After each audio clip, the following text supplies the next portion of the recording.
আলেম ওলামাদেরকে দেশপ্রেম শিখাতে আসবেন না, আলেম ওলামাদেরকে দেশের প্রতি ভালোবাসা শিখাতে আসবেন না। আপনাদের সবার বেগমপাড়া বাড়ি আছে, আমরা জানি, আমাদের জীবনও এখানে, মরণও এখানে।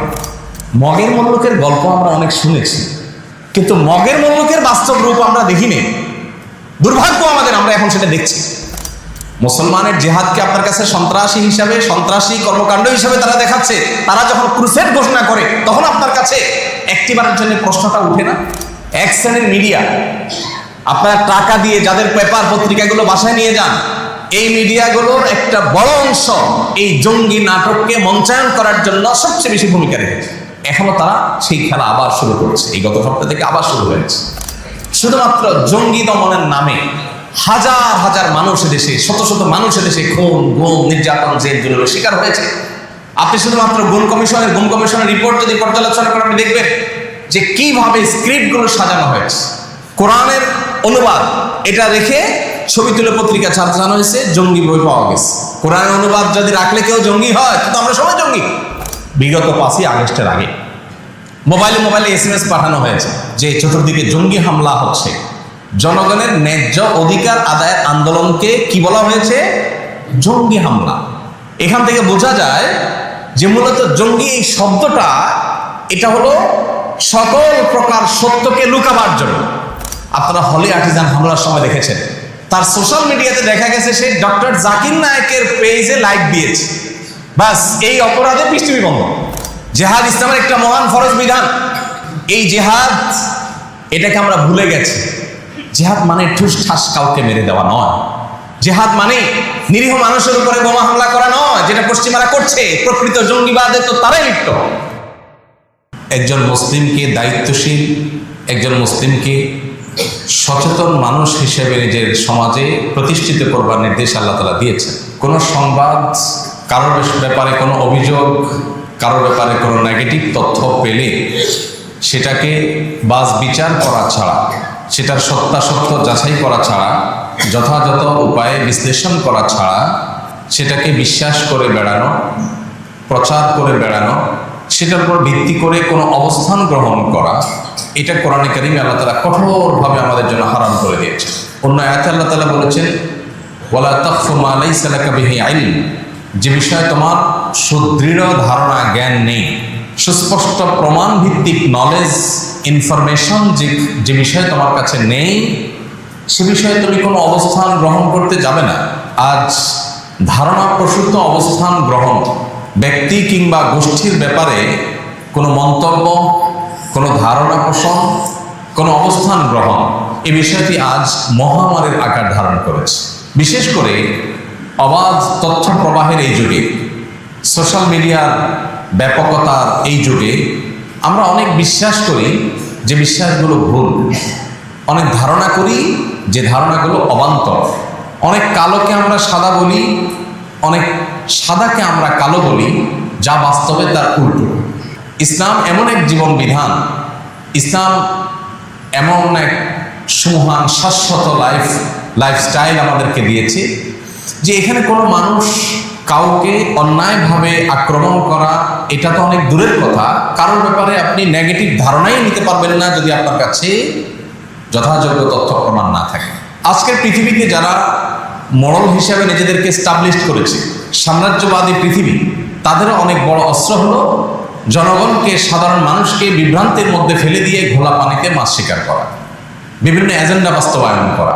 এই খেলা আমরা দশকের পর দশক, যুগের পর যুগ ধরে দেখে আসছি। এর মধ্যে সবচেয়ে বড় প্রপাগান্ডা, সবচেয়ে বড় মিথ্যা, যে মিথ্যা বেড়াজালে আমরা অনেকে আটকে গেছি, যে মিথ্যা আমাদের অনেককে বিভ্রান্ত করে ফেলেছে। মুসলিম তো বটেই, অনেক নিয়মিত নামাজি, নিয়মিত পর্দানসীন, নিয়মতান্ত্রিকভাবে প্র্যাকটিস করেন কোরআন এবং সুন্নাহকে, এরকম বহু মুসলমান আছেন যারা এই প্রপাগান্ডায় পা দিয়ে বিভ্রান্তের বেড়াজালে আটকে গেছে। আপনারা প্রিয় নবী সাল্লাল্লাহু আলাইহি সাল্লামের হাদিসের ভান্ডার যদি দেখেন, লক্ষ্য করবেন যে সেখানে বহু হাদিসের নবী সাল্লাল্লাহু আলাইহি সাল্লাম আমাদেরকে সতর্ক করেছেন আমরা যেন কিয়ামতের পূর্বে ফিতনা সংকুল সময়ে নিজেদেরকে ফিতনা থেকে রক্ষা করবার চেষ্টা করি। কিয়ামতের পূর্বে পৃথিবীবাসীর উপর ফিতনা পতিত হবে কাওয়াকাইল মাতার, বৃষ্টি পতিত হওয়ার মতো। বৃষ্টির ফোঁটা যেরকম একটার পর একটা টপ টপ করে অনবরত ধারাবাহিকভাবে পড়তেই থাকে, ফিতনা এরকম গোটা পৃথিবীকে ছেয়ে যাবে, একটা পর একটা ফিতনা পতিত হবে। ফিতনা জিনিসটাকে, ফিতনা মানে হলো বিভ্রান্তি, ফিতনা মানে হলো ধোঁয়াশা। যেটাকে আপনি সাদা মনে করছেন ওটা আসলে কালো, এটাই ফিতনা। যেটাকে আপনি অন্ধকার মনে করছেন সেটা আসলে আলো, এটাই হলো ফিতনা। আপনি যেটাকে মনে করছেন আলো বিতরণ করছে, আসলে সে অন্ধকার বিস্তার করছে। আপনি সেটাকে আলো মনে করে ওইটার সঙ্গ দিচ্ছেন, সেটা প্রতিষ্ঠার জন্য জীবন বাজি রাখছেন, আদত দিন শেষে দেখলেন সেটা আসলে পুরোটাই কালো, ওইটা কোনো আলো নয়। এই জাতীয় বিভ্রান্তি এখন আমাদের প্রত্যেকটা মানুষকে, আমাদের গোটা সমাজকে নানাভাবে ছেয়ে গেছে। যে সাম্রাজ্যবাদী এই পৃথিবী, তাদের সবচেয়ে বড় মিথ্যা যেটা তারা স্টাবলিশ করতে পেরেছে দুর্ভাগ্যজনকভাবে, সেটি হলো ইসলাম এবং মুসলমানদের সাথে জঙ্গি তকমাকে লাগিয়ে দেওয়া। গত 1 শতাব্দীতে গোটা পৃথিবীতে পৃথিবীর পরাশক্তিগুলোর অর্থায়নে প্রতিষ্ঠিত সবচেয়ে বড় মিথ্যা এটা, যে মুসলমানদেরকে সন্ত্রাস এবং জঙ্গিবাদের তকমা দিয়ে তাদেরকে কোণঠাসা করে রাখা। আপনি যদি উন্নত দেশগুলো ট্রাভেল করে থাকেন, নিশ্চয় আপনার ধারণা থাকার কথা যে শুধুমাত্র মুসলিম পরিচয়ের কারণে আপনাকে বহু হেনস্থার শিকার হতে হবে।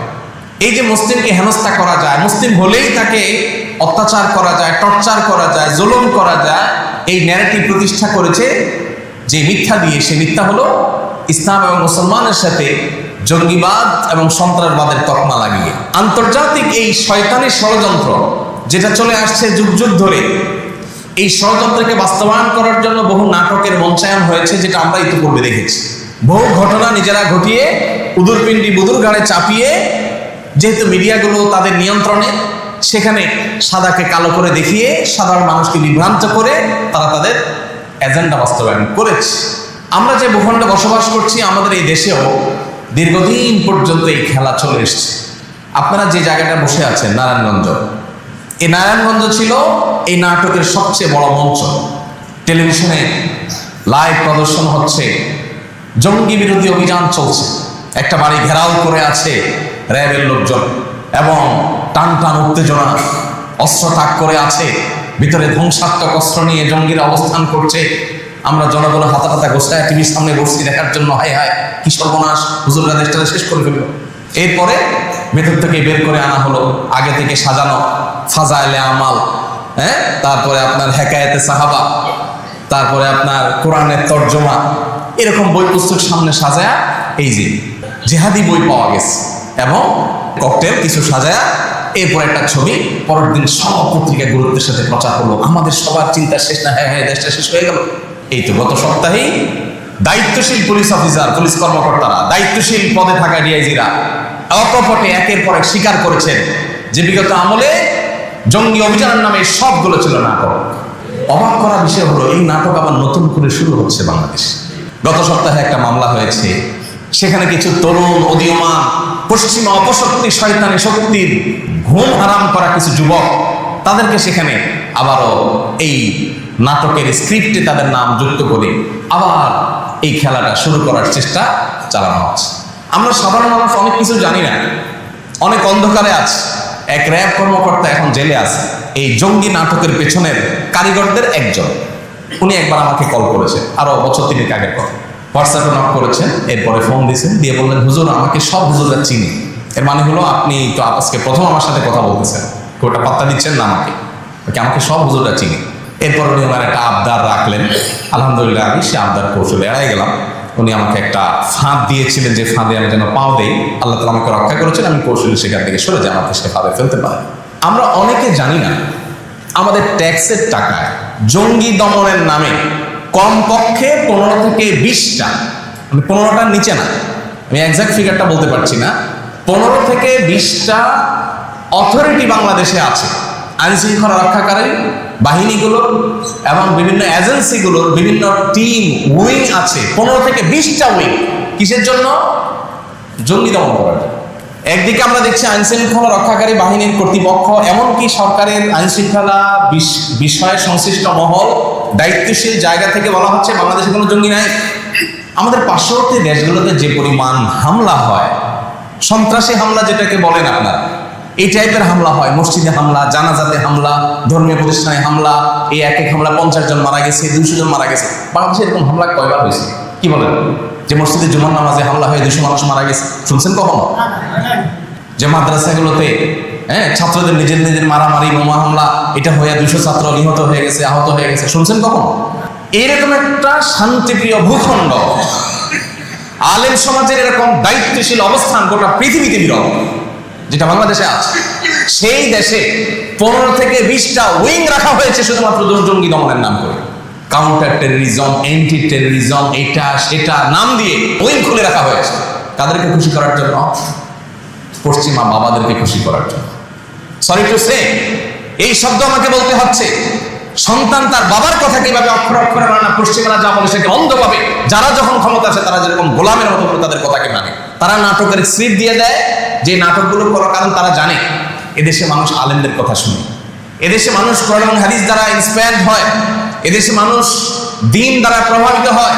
অতএব দিনকে, ইসলামকে, আলেম সমাজকে যদি কালিমাযুক্ত করে দেওয়া হয় তাহলে তারা বিভ্রান্তিতে পড়ে যাবে, তারা ফিতনায় পড়ে যাবে, এবং তারা ফিতনায় পতিত হয়ে দিন থেকে তারা দূরে সরে যাবে।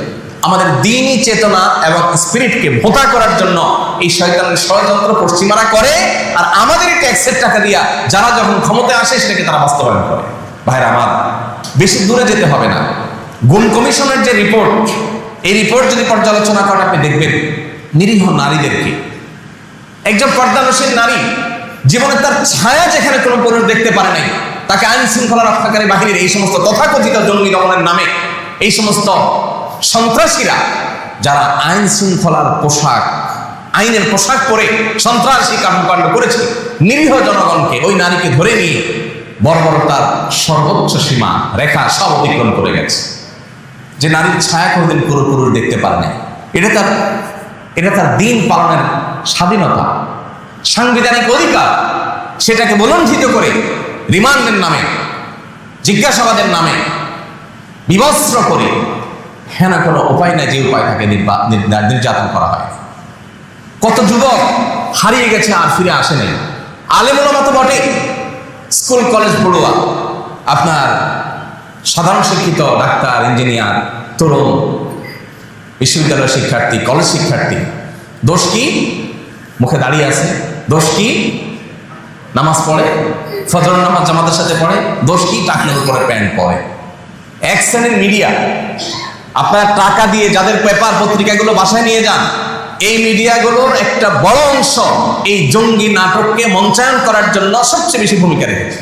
এখনো তারা সেই খেলা আবার শুরু করেছে, এই গত সপ্তাহ থেকে আবার শুরু হয়েছে।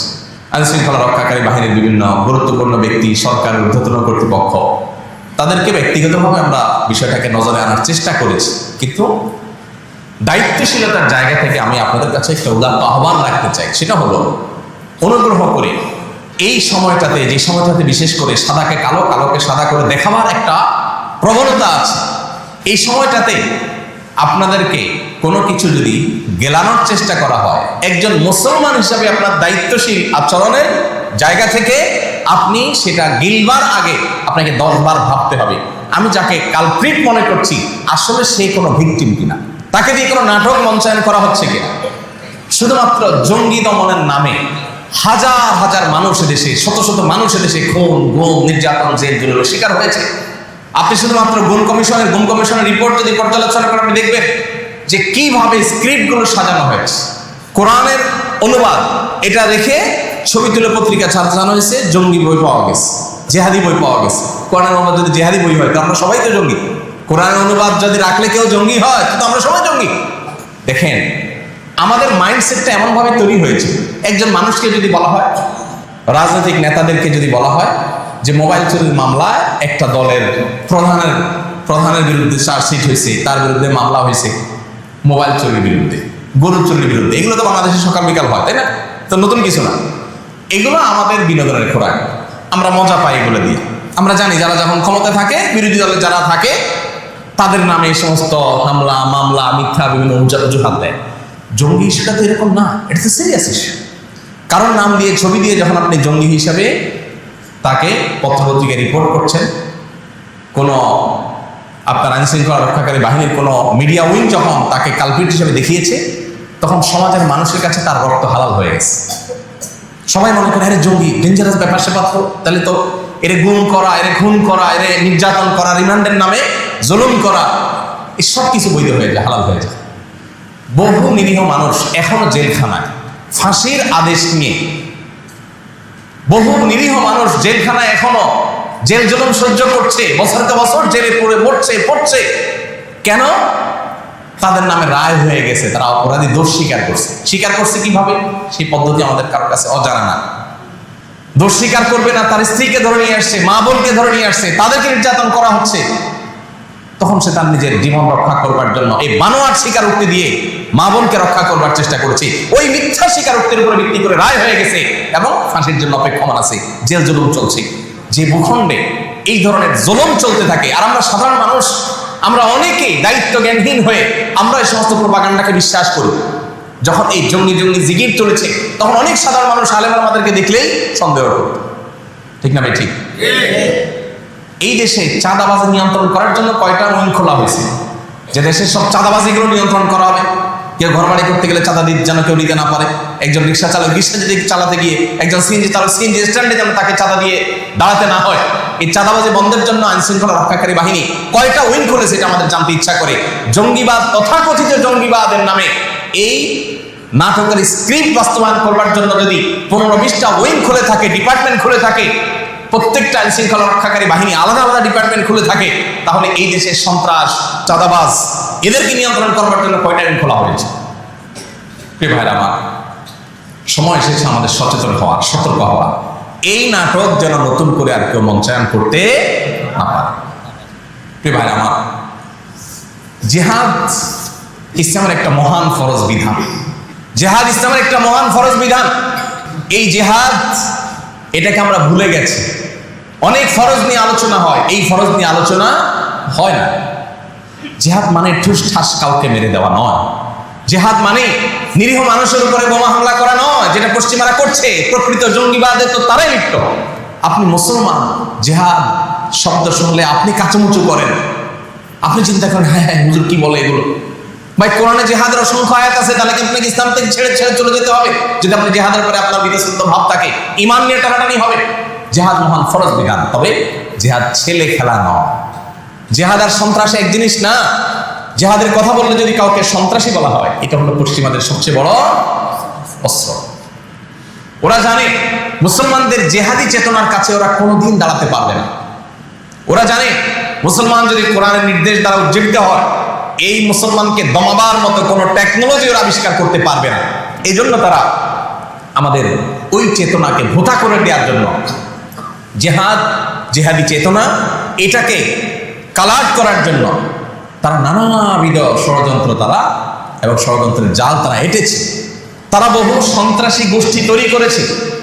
তাদের কর্মকাণ্ড এটাকে ইসলামের কর্মকাণ্ড হিসেবে দেখিয়ে মুসলমানদেরকে বিভ্রান্তির মধ্যে ফেলে দিচ্ছে। হ্যাঁ হ্যাঁ, ইসলামের নামে কি হচ্ছে এসব? মনে রাখবেন, ন্যূনতম কোরআন হাদিসের ধারণা যদি কারোর মধ্যে থাকে, প্রাথমিক লেয়ারের যদি মুসলমানও কেউ হয়, সে কোনোদিন সন্ত্রাসী হতে পারে না, অসম্ভব। ইসলামের নামে যদি কোনো শয়তানি কাজ হয়ে থাকে, তাহলে নিশ্চিত বুঝে নেবেন এখানে ইহুদিদের কোনো ষড়যন্ত্র আছে। ওরাই এই নাটককে মঞ্চায়ন করছে আমাদেরকে বিভ্রান্তিতে ফেলার জন্য। ওই যে বলছি কি, আমাদের আগে ফিতনা পতিত হবে, সেই ফিতনাগুলোর মধ্যে থেকে একটা।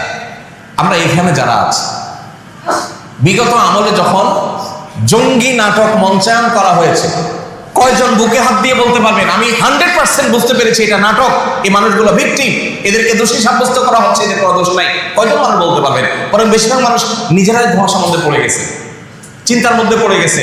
হাই হাই, হলোটা কি?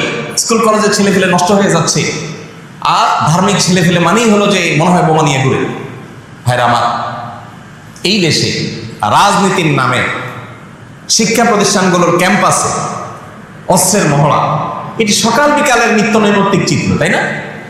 লাশের পরে লাশ পড়া, প্রতিনিয়ত আপনার একের পর এক খুন হওয়া, এগুলো তো আমাদের শিক্ষা প্রতিষ্ঠানগুলোর, কলেজ বিশ্ববিদ্যালয়গুলোর নিত্য নৈমিত্তিক চিত্র। এগুলো যারা করে, আপনি শুনবেন না তাদেরকে কখনো জঙ্গি হিসাবে কেউ তকমা দেয়। শুনেছেন কখনো? বিগত 5ই আগস্টের আগে মোবাইলে SMS পাঠানো হয়েছে যে চতুর্দিকে জঙ্গি হামলা হচ্ছে, সবাই ঘরে থাকেন, সতর্ক অবস্থানে থাকেন। কারফিউ বাস্তবায়নের জন্য জনগণের ন্যায্য অধিকার আদায়ের আন্দোলনকে কি বলা হয়েছে? জঙ্গি হামলা। এখান থেকে বোঝা যায় যে মূলত জঙ্গি এই শব্দটা এটা হলো সকল প্রকার সত্যকে লুকাবার জন্য, সাধারণ মানুষের চোখে ধুলে দেওয়ার জন্য। আমরা অনেকেই এখনো বিশ্বাস করি যে জঙ্গি মানে হলো ডেঞ্জারাস অপরাধী। আরে ভাই, প্রকৃত অর্থে যদি কেউ সন্ত্রাসী হয় সেটা তো আসলেই সত্যিকারই বড় অপরাধী। কিন্তু আপনি যেটাকে জঙ্গি হিসাবে দেখছেন, জানছেন, সে জঙ্গি, সে সন্ত্রাসী, এটা কোনো প্রমাণ হয়েছে? দেখুন, কারোর কাছে ওই যে তথাকথিত জেহাদি বই পাওয়া গেছে, এই ছবি দিয়া যখন পত্রপত্রিকায় গেছে, তখন আমরা সাধারণ মানুষই সময় ধরে নিয়েছি, হ্যাঁ লোকটা কত খারাপ। একবার চিন্তা করি না এই বইয়ে কি আছে, এই বইয়ে কি আছে যেটা দেখিয়ে তাকে খারাপ বলা হচ্ছে। তবলিগি নেশাবের বই দিয়া জেহাদি বই নাম দিয়া ছাপাই দেওয়া হয়েছে। ভাইরা আমার, এই যে 15 থেকে 20টা ডিপার্টমেন্ট, হাজার হাজার ফোর্স, শত শত ফোর্স এখানে কাজ করছে, পশ্চিমারা সেখানে কোটি কোটি টাকার ফান্ডিং করে, তহবিল দেয়। এই টাকাকে হালাল করার দরকার হয়। ধরেন 20টা যদি জঙ্গি দমন ডিপার্টমেন্ট থাকে, বিভিন্ন প্রতিষ্ঠানদের, ডিএমপির আলাদা উইং, র্যাবের আলাদা উইং, এনএসআর আলাদা উইং, ডিজিএফআইয়ের আলাদা উইং, পুলিশের অনেকগুলো উইং, এইভাবে যদি সবার আলাদা আলাদা জঙ্গি দমন নিয়ে অনেকগুলো উইং থাকে, বাংলাদেশের প্রায় জঙ্গির সংখ্যা কত সরকার বা এই সংশ্লিষ্ট মহলে হচ্ছে সেটা প্রকাশ করা। দাবি করার সময় বলে না বাংলাদেশে কোনো জঙ্গি নাই, জঙ্গিবাদ নাই, কিন্তু উইং খুলে রাখছেন আপনি 15 থেকে 20টা। জনগণের ট্যাক্সের টাকায় অপচয় কেন? এদেশে কি আইন শৃঙ্খলা রক্ষাকারী বাহিনীর আর কাজ নাই? শুধু জঙ্গি দমনের জন্য এতগুলো উইং খুলে বসছেন। ওইগুলো চলে থেকে বিদেশিরা যখন ফান্ড দেয়, তহবিল দেয়, পশ্চিমারা শত শত কোটি টাকা দেয়, ওই টাকা হালাল করার জন্য ওর তো কোনো কাজ নাই। কারণ আসলে তো আদতে জঙ্গি নামের এই নাটক ছাড়া তো বাস্তব কিছু নাই। সে এটাকে বাস্তবায়ন করার জন্য খুদাই নিরীহ কোনো এক মানুষকে পেয়া তাকে ধরছে। আপনারা হলে আর্টিজান হামলার সময় দেখেছেন, এদেশের প্রথম সারির তথাকথিত মিডিয়ার নামে এই সন্ত্রাসবাদীদের সবচেয়ে বড় অস্ত্রগুলো তারা কিভাবে নিরীহ মানুষকে দোষী সাব্যস্ত করেছে। যে ওখানে হামলাকারীদের একজন, তার সোশ্যাল মিডিয়াতে দেখা গেছে সে ডক্টর জাকির নায়েকের পেজে লাইক দিয়েছে, বাস এই অপরাধে পৃষ্ঠভূমি বন্ধ। এই গত সপ্তাহের যে মামলা হয়েছে, ওই মামলার যদি মানে স্ক্রিপ্ট শুনেন আপনি তাজ্জব বলে যাবেন যে এখনো দেশে এগুলো চলতেছে, নতুন বাংলাদেশে এগুলো চলছে। একজনকে ধরছে, তার মোবাইলে পাওয়া গেছে সে কোনো পাবলিক প্রোগ্রামে 3-4 জন বক্তার ছবি তুলছে। এই বক্তার ছবি তুলছে, তাহলে এবার বক্তাদেরকে নামে মামলা আসামি দিতে হবে। এখন আমি এখানে বক্তব্য দিচ্ছি, কত মানুষ ছবি তুলছে। এখন আপনি কোনো একটা, আসলে আপনি দোষী কিনা সেটা তো আল্লাহ ভালো জানে, ধরলাম তর্কের খাতিরে যে আপনি দোষী, আহমদুল্লাহ ছবি তুলছেন, তাহলে এই বেটারা মামলার নামে দিয়ে। আইন শৃঙ্খলা রক্ষাকারী বাহিনীর ভাইয়েরা তারা হাসির পাত্র হওয়া থেকে তারা সিরিয়াস কবে হবেন আমি জানি না। তাদের মধ্যে ন্যূনতম, বিশেষ করে যারা এই কর্মকাণ্ডগুলো করে, তাদের মধ্যে ন্যূনতম লজ্জা, শরম, দায়িত্বশীলতার কোনো জায়গা তাদের আছে কিনা আমি জানি না। আপনারা দেখেছেন আরেকজন বক্তাকে গত আমলে গ্রেপ্তার করে সম্ভবত 2-2.5 বছর জেলে রাখা হয়েছে। কি অপরাধ? যে একটা ছেলে উত্তরবঙ্গ না কোন জায়গা থেকে ধান কাটার কাইচি নিয়ে ঢাকায় আসছে সংসদ ভবন ভাঙবে সেজন্য। ধান কাটার কাইচি নিয়ে আসছে সংসদ ভবন ভাঙবে সেজন্য, এবং তার মোবাইলে পাওয়া গেছে ওই বক্তার ছবি। তাহলে বক্তার বেরোবে। মগের মুল্লুকের গল্প আমরা অনেক শুনেছি, কিন্তু মগের মুল্লুকের বাস্তব রূপ আমরা দেখিনি। দুর্ভাগ্য আমাদের, আমরা এখন সেটা দেখছি। প্রিয় ভাইরা আমার, এই কথাগুলো আপনাদের সাথে বলার উদ্দেশ্য হলো, আপনি আমি যদি সচেতন না হই, তাহলে এইভাবে একের পর এক নাটক করে করে দেশটাকে গোল্লায় নিয়ে যাওয়া হবে। আমাদের লজ্জা হয়, আমাদের পরে স্বাধীনতা অর্জন করে যে সমস্ত দেশগুলো এখন এমন উচ্চতায় চলে গেছে, ওইসব দেশগুলোতে গেলে নিজের দেশের দিকে তাকালে অসহায় মনে হয় যে আমরা কোথায় দাঁড়িয়ে আছি, ওরা কোথায় চলে গেছে। আর আমাদের জনগণের ট্যাক্সের টাকা দিয়ে দেশের উন্নয়ন না করে এই সমস্ত নাটক করা হয় বসে। একজন অফিসার, তার একটা প্রমোশন দরকার, সে একটু উপরের চেয়ারে যাবে, এটার জন্য তার 2 জন দাঁড়িয়ালা কলেজের ছাত্র, ইউনিভার্সিটির ছাত্র, মাদ্রাসার হুজুর পদ থেকে ধরে তার কাছে ওই যে জেহাদি বই পাওয়ার নাটক মঞ্চায়ন করে সে একটা অভিযান চালায়া সে লাইমলাইটে আসে। তখন ঊর্ধ্বতন কর্তৃপক্ষ দেখে, হ্যাঁ এ তো খুব সিরিয়াস জঙ্গি দমনে, তাদের একটা প্রমোশন দেওয়া। ওর একটা প্রমোশনের জন্য একটা পরিবারকে সারা জীবনের জন্য ভিকটিম বানিয়ে গোটা সমাজের কাছে কালপিট বানিয়ে দেওয়া হয়েছে। অসংখ্য কলেজ ইউনিভার্সিটির ছেলেপেলেরা শুধু সৎ পথে আসার কারণে, শুধু দিনের পথে আসার কারণে তাদেরকে জঙ্গি তকমা দিয়ে বছরের পর বছর তাদেরকে গুম করে রাখা হয়েছে, জেলে পুরে রাখা হয়েছে। একটি দুটি নয়, শত শত ঘটনা ঘটেছে। আমরা কজন মানুষ তখন বলেছি এসব মিথ্যাচারের বিরুদ্ধে আমরা দাঁড়াই, এই সমস্ত শয়তানের ষড়যন্ত্রের বিরুদ্ধে আমরা কথা বলি। বরং আমরা অনেকে নিজেরা বিভ্রান্ত হয়ে গেছি, মনে করছি হ্যাঁ বোধহয় ছেলেরা আসলেই সন্ত্রাসী। ওরা ঘোষণা দেয়, ব্রিটেনের টনি ব্লেয়ার যখন ঘোষণা দেয় এটা আমাদের ধর্মযুদ্ধ, ক্রুসেড, খ্রিস্টান ধর্মযুদ্ধ, এটা যখন তারা ঘোষণা দেয় তখন আপনার বিবেকে মনে হয় না এটা সন্ত্রাসী কোনো বিষয়? এটা মুসলমান যখন জেহাদের কথা বলে তখন আপনার কেন সেটাকে সন্ত্রাসী মনে হয়? মুসলমানের জেহাদকে আপনার কাছে সন্ত্রাসী হিসাবে, সন্ত্রাসী কর্মকাণ্ড হিসাবে তারা দেখাচ্ছে। তারা যখন ক্রুসেড ঘোষণা করে তখন আপনার কাছে একটিবারের জন্য প্রশ্নটা উঠে না যে এটা কি? ভাইরা আমার, আমরা যদি সতর্ক না হই, কেন আজ সমাজের এই দুর্দশা? কেন আজ আমাদের দুরবস্থা? আজকে তরুণরা ভালো পথে আসতে পারছে না। তারা ভালো পথে আসলে তাদেরকে আপনি ব্লেম দিচ্ছেন। এই দেশের প্রথম সারির একটা পত্রিকা, ঘরে ঘরে যে পত্রিকা আপনি টাকা দিয়ে কেনেন, সেই পত্রিকা রাজাকার এবং জঙ্গির আলামত লিখেছে 10-15টা, এবং রীতিমতো পত্রিকা ছেপেছে তারা, এবং সেখানে দিয়েছে যদি কোনো যুবক বয়সে কেউ নামাজ পড়ে, মিউজিক শুনতে অস্বস্তি বোধ করে, টাকনুর নিচে প্যান্ট পরে না, টাকনুর উপরে পড়ে, ফজরের নামাজ জামাতের সাথে পড়ে, এই টাইপের ধর্মীয় কর্মকাণ্ড করে, একটা আপাদমস্তক ফেরেশতা যুবক যাকে বলা যায়, এরকম একটা ফেরেশতা যুবক হলে মনে করতে হবে সে জঙ্গিবাদের দিকে বোধহয় ঢুকছে। এই হলো আপনার সন্তান জঙ্গি হয়ে যাচ্ছে কিনা আপনি কিভাবে বুঝবেন? এগুলো দেখে আপনি বুঝবেন যে সন্তান জঙ্গিবাদ দিকে চলে গেছে। বহু বাপ মা এই সমস্ত মিথ্যা অপপ্রচারে বিভ্রান্ত হয়ে নিজের সন্তান দাড়ি রাখলে নিজে হাতে শেভ করার জন্য সন্তানকে বাধ্য করেছে। বহু বাপ মা আছে না সমাজে, যে বাবা তুই নিজেও ভালো থাক, আমাদেরও বাঁচতে দে, এগুলো করিস না, ঝামেলা হবে। আমরা কোন দেশে ছিলাম? আয়নাগরে কোনো ইসলাম বিরোধীরা ছিল না, আয়নাগরের সমস্ত বাসিন্দারা ইসলামিস্টরা ছিল। কিন্তু আমরা কজন মানুষ এই অন্যায়ের বিরুদ্ধে কথা বলেছি?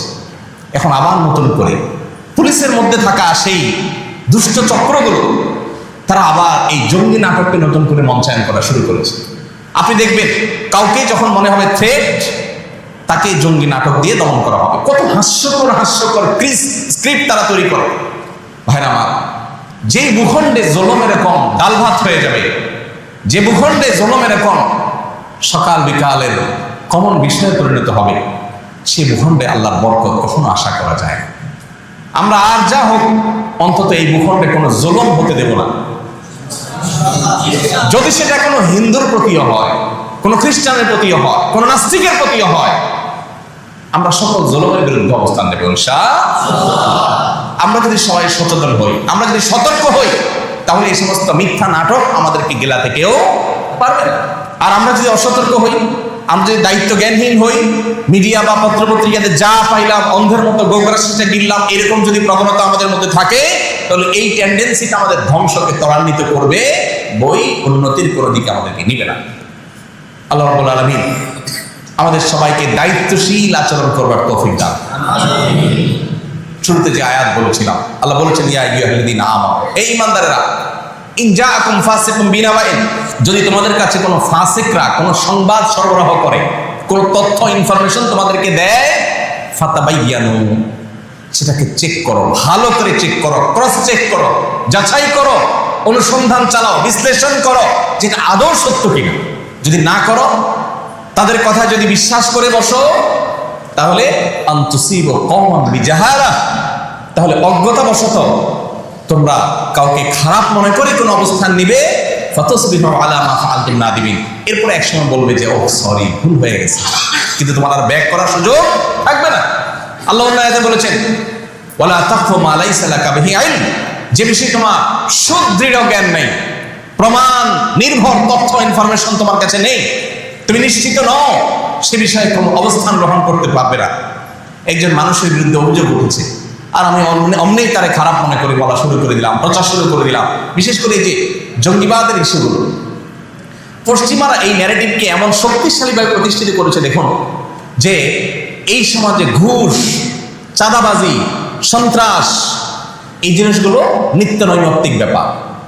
এই জিনিসগুলোর কারণে গোটা দেশ আজ পিছিয়ে আছে, আমরা ভয়ঙ্কর একটা জায়গায় অবস্থান করছি। অথচ এগুলোর ব্যাপারে আমাদের মনের মধ্যে এতটা ক্ষোভ, এতটা ঘৃণা নেই, যতটা ক্ষোভ, যতটা ঘৃণা আছে কোন বিষয়ে? তথাকথিত জঙ্গিবাদের বিষয়। ভাইরা আমার, আমরা কেউ ভুল না বুঝি, ইসলামের নামে, জেহাদের নামে কেউ কোনো নিরীহ মানুষের উপরে হামলা করলো আর সেটাকে জেহাদ বলে চালাই দিল, আমরা মুসলমানরা এতটা আনাড়ি হওয়ার কোনো সুযোগ নাই। কিন্তু সেই সাথে জেহাদ মহান ফরজ, জীবনে কখনো সুযোগ হলে আমি জেহাদে শামিল হব, মরতেই যখন হবে শাহাদাতের মৃত্যু আমি কামনা করব। এটা একজন ইমানদারের ইমানের দাবি। এইটুকু চেতনা যদি কারোর মধ্যে না থাকে, সে মুসলমানই না, সে মুনাফিকের মৃত্যু নিয়ে দুনিয়া থেকে যাবে। সো পশ্চিমাদের প্রপাগান্ডার কারণে আল্লাহর মহান ফরজ বিধান জেহাদকে আমরা খারাপ মনে করলে ইমানই থাকবে না। আবার একই সাথে জেহাদের নামে কোনো শয়তানের নাটক যদি পশ্চিমারাই মঞ্চায়ন করে, সেটার উপরে ভিত্তি করে আমরা গণহারে দিনদার মানুষগুলোকে জঙ্গি তকমা দেওয়ার ওই যে ষড়যন্ত্র, ওরা জানে হুজুরদের পাওয়ারের জায়গা, ওরা জানে এই মিম্বরের শক্তির জায়গা, ওরা জানে এই মাইক্রোফোনের পাওয়ারের জায়গা। এই জন্য এইগুলোর গায়ে কালি মাখাই দেওয়া, এটাই হলো তাদের কাজ। আমাদেরকে সতর্ক থাকতে হবে, আমাদেরকে সচেতন হতে হবে। আল্লাহ রাব্বুল আলামিন পুরাতন জুলুম এদেশে যেন আর কখনো ফিরে না আসে, আর যেন কোনো মায়ের সন্তান গুম না হয়, আর যেন কোনো নারী স্বামীকে জুলুমের হাত থেকে বাঁচাবার জন্য এই সমস্ত জালিমদের হাতে ধরা দিতে না হয়, আর যেন কোন নাটকে দেশে কোন কালপ্রিট মঞ্চায়ন করতে না পারে। বিদেশিদের শত শত কোটি টাকা তহবিল এবং ফান্ড পাওয়ার লোভে নিরীহ মানুষদেরকে জঙ্গি নাম দিয়া বিদেশিদেরকে খুশি করছেন। হ্যাঁ, আমরা জঙ্গি দমন করছি। আমি বারবার এই কথাটাই আপনাদেরকে বলছি। 15 থেকে 20টা উইং আইন শৃঙ্খলা রক্ষাকারী বাহিনী, আপনি চিন্তা করতে পারেন এতগুলো উইং কাজ করছে কিসের জন্য? জঙ্গি দমনের জন্য। একদিকে দায়িত্বশীলটা বলছে দেশে কোনো জঙ্গি নাই, তো জঙ্গি না থাকলে 15-20টা উইং কেন রাখছে? জনগণের ট্যাক্সের টাকা দিয়ে আর কাজ খুঁজে পাচ্ছ না। একটা মামলার জন্য থানায় গেলে পুলিশ ভাগে পাওয়া যায় না, কারণ থানায় অল্প কয়েকজন পুলিশ ফোর্স কম। সেখানে তুমি জঙ্গি দমনের নামে এতগুলো উইং খুলে এতগুলো ফোর্স সেখানে দিয়ে রাখছো, এত কোটি কোটি টাকা সেখানে বাজেট দিচ্ছ তাদেরকে খুশি করবার জন্য। আল্লাহ তাআলা আমাদেরকে সেই রকম দায়িত্বশীল মানুষদের শাসন দেখ, যারা এদেশের মানুষের হয়ে কাজ করবে, বিদেশিদের আঙ্গুল হেলানোতে যারা কাজ করবে না, বিদেশিদের এজেন্ডা বাস্তবায়ন যারা করবে না। দুঃখ আমাদের, ক্ষোভ আমাদের যে আমরা অনবরত দেখি যে চেয়ারে বসেই বিদেশিদের এজেন্ডা বাস্তবায়ন করার জন্য নেমে পড়ে। আপনারা দেখেছেন গত সপ্তাহের ঘটনা সম্ভবত, যে সমাজ কল্যাণ মন্ত্রণালয়ের উপদেষ্টা কয়েক কোটি টাকা বরাদ্দ দিয়েছে আপনার আমার ট্যাক্সের টাকা। কাদেরকে দিয়েছে? পতিতাদেরকে দিয়েছে। পতিতাদেরকে কেন দিয়েছে? পতিতাদেরকে যদি পুনর্বাসনের জন্য দিত, তো আমরা বলতাম আরো চাঁদা নেন, 100 টাকা করে আমরা সবাই দিই, এদেরকে পুনর্বাসন করে দেন। কি বলেন, কারো দ্বিমত ছিল দেশে যে পতিতাদেরকে একটা সুন্দর ঘর বাড়ি করে দেন, থাকার ঘর ব্যবস্থা করে দেন, চাকরির ব্যবস্থা করে দেন, ব্যবসার ব্যবস্থা করে দেন, তাদেরকে এই কাজ থেকে সরাই আনেন। এইটার জন্য যদি আরো টাকা নেয় তো জনগণ দিতে সেজন্য প্রস্তুত। কিন্তু না, উপদেষ্টা সেই কাজ করেননি। কি করেছেন? পরিষ্কারভাবে আপনি যদি তখনকার সংবাদগুলোকে পর্যালোচনা করে দেখবেন, তাদের এই কাজের স্বীকৃতি দেওয়ার জন্য, মর্যাদা দেওয়ার জন্য, মানে যা করছো ক্যারি অন, এটা চালায় যাও, এটার জন্য জনপ্রতি 10,000 না 20,000 টাকা করে তাদেরকে প্রণোদনার মতো দিচ্ছে যে এই কাজ চালায় যাও। তো চেয়ারে বসার পর বিদেশিদের খুশি করার জন্য আমাদের ট্যাক্সের টাকা দিয়ে নাটক করার এই প্রচেষ্টাগুলো চিরতরে এই দেশ থেকে বন্ধ হয়ে যাক, আমরা যেন আর বলির পাঠা হতে না হয়। আল্লাহ রাব্বুল আলামিন, এই যে আমরা পিছিয়ে আছি, যারা একটু বিদেশে যান, 2-5টা দেশ ট্রাভেল করলেই তারা দিনের আলোর মতো বুঝতে পারেন যে আমরা কোথায় আছি। আমাদেরকে মিথ্যা উন্নয়নের ফিরিস্তি দেখিয়ে আমাদেরকে বেকুব বানায় রাখা হয়েছে। পৃথিবীর অন্যান্য দেশগুলো কোথায় চলে গেছে আর আমরা কোথায় দাঁড়িয়ে আছি? এখনো গোটা দেশটা নর্দমার মতো বানিয়ে রাখছে এই সমস্ত দুর্নীতিবাজেরা, এই সমস্ত বিদেশি ক্রীড়ানকেরা, ভিনদেশিদের খুশি করার জন্য। এদের একজনেরও দেশে থাকার কোনো নিয়ত, মরদ, ইচ্ছা, শখ কিচ্ছু নেই। এদের সবাই ওই বেগম পাড়ায় বাড়ি আছে, দুবাইতে বাড়ি আছে। আমরা জনগণ, আমরা বলি পাঠা। ওরা আমাদের দেশপ্রেম শিখায়। হুজুরদের দেশপ্রেম নাই, বেটারা জঙ্গি। আমি অনেক দেশপ্রেমী, আমি দেশ থেকে টাকা পয়সা নিয়ে বেগম পাড়া বাড়ি করছি, যেখান থেকে লুটপাট করে শেষ হয়ে জনগণের ফালাই দিয়ে আবার আমি চলে যাবো আমার জায়গা মতো। আল্লাহ আমাদের চোখগুলো যেন খুলে যায় সেই তৌফিক দান করুন। আমরা যেন প্রকৃত বন্ধু এবং শত্রু চিনতে পারি। সরকারের ঊর্ধ্বতন নীতি নির্ধারণী পর্যায়ের একটা বৈঠকে অনেক আগে একবার আমরা কয়েকজন একটা বিষয় নিয়ে বসছিলাম, তো প্রসঙ্গত বলছিলাম, আমরা বলছিলাম তাদেরকে, দেখেন একদল লুটপাট করার পর ওদেরকে পার্শ্ববর্তী দেশ জায়গা দিবে, আপনি আবার আকাম করার পর আপনাকে হয়তো আমেরিকা জায়গা দিবে। আমাদেরকে মানে হুজুরদেরকে এই পৃথিবীতে কোনো দেশ জায়গা দিবে না, খোদ সৌদি আরবে দিবে না। অতএব এই মাটিতেই আমাদের থাকতে হবে, মাইন্ড ইট, এটা মাথায় রাখেন। আমাকে লড়াই করে এই মাটিতেই টিকতে হবে। আপনি সুযোগ পাইলে চলে যাবেন ওদিকে, কিন্তু আমি যাব না, আমার যাওয়ার জায়গাই নেই, আমাকে কেউ নেবে না। সো আমাকে লড়াই করে টিকতে হবে। আলেম ওলামাদেরকে দেশপ্রেম শিখাতে আসবেন না, আলেম ওলামাদেরকে দেশের প্রতি ভালোবাসা শিখাতে আসবেন না। আপনাদের সবার বেগম পাড়া বাড়ি আছে, আমরা জানি। আমাদের জীবনও এখানে, মরণও এখানে। আল্লাহ রাব্বুল আলামিন এসব শয়তানি বিষয়গুলোর ব্যাপারে আমাদেরকে সচেতন হওয়ার তৌফিক দান করুন, দায়িত্বশীল হওয়ার তৌফিক দান করুন, এবং সকল শয়তানি ষড়যন্ত্র থেকে আল্লাহ তাআলা আমাদের প্রিয় মাতৃভূমিটাকে হেফাজত করুন। আপনারা জানেন ভৌগোলিকভাবে এত গুরুত্বপূর্ণ একটা অবস্থান আমাদের, পৃথিবীর বড় বড় পরাশক্তিগুলোর বাংলাদেশের মাটিটা দরকার। তো ডাইরেক্ট তো আর মাটি দখল করার সিস্টেম নেই, দালালদের মাধ্যমে তারা এখানে ঢুকে। আপনারা দেখবেন আমাদের সংবিধান কি হবে, আইন কি হবে, এসব বিষয়গুলোর যারা নীতি নির্ধারকের ভূমিকায় অবতীর্ণ হয়, এই মানুষগুলোর সাথে দেশের মাটির শেকড় গণমানুষের কোনো সম্পর্ক নাই। এরাই সকাল বিকাল দেখবেন টিভিতে, টক শোতে, বিভিন্ন সেমিনারে, সিম্পোজিয়ামে, গোল টেবিল বৈঠকে তারা ঠিক করে দেয়, বলে দেয় এই দেশ কিভাবে চলবে, দেশে আইন কিভাবে হবে। এগুলো সবগুলো হলো ওই যে বিদেশি যাদের এই ভূখণ্ডটা দরকার, তাদের দালাল। তাদের কি দালাল? এই দালাল কারা আর প্রকৃত দেশপ্রেমিক কারা, এই জিনিসটা আমাদেরকে পার্থক্য করতে জানতে হবে। আল্লাহ আমাদের সেই তৌফিক দান করুন। জাযাকুমুল্লাহ খাইর ওয়া আখিরু দাওয়ানা আলহামদুলিল্লাহ।